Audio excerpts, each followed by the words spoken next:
The next one, based on my agenda, is actually tech tools in focus.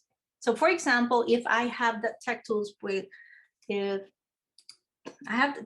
what I needed to do was I find every single week, this is a weekly meeting, which means that I have to find a technology that I can share with them every single time. So I have to make sure that there's an activity that I can actually use with my teachers. So I think this was in March when Google Hangout actually was no longer Google Hangout. It was actually turned into a Google Chat. So right over here, if you are actually using your DepEd account, you also have Google Chat. And if you want to try it right now, you can actually just type in chat.google.com, and you should be able to open it up. So chat.google.com, if you're using your DepEd account, you should be able to have a Google Hangout or chat.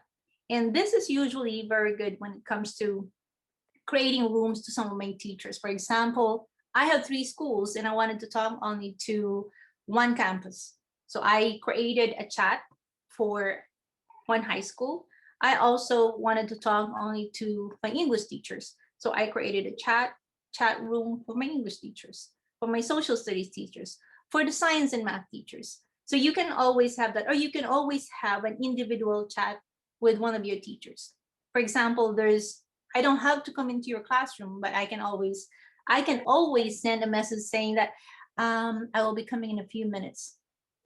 Or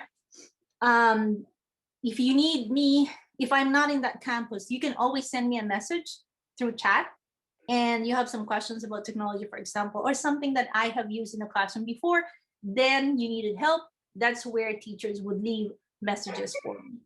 And students can also send me messages when I have this one. So that is one way of giving them some tech tools. And every single week, I would give a different tech tool.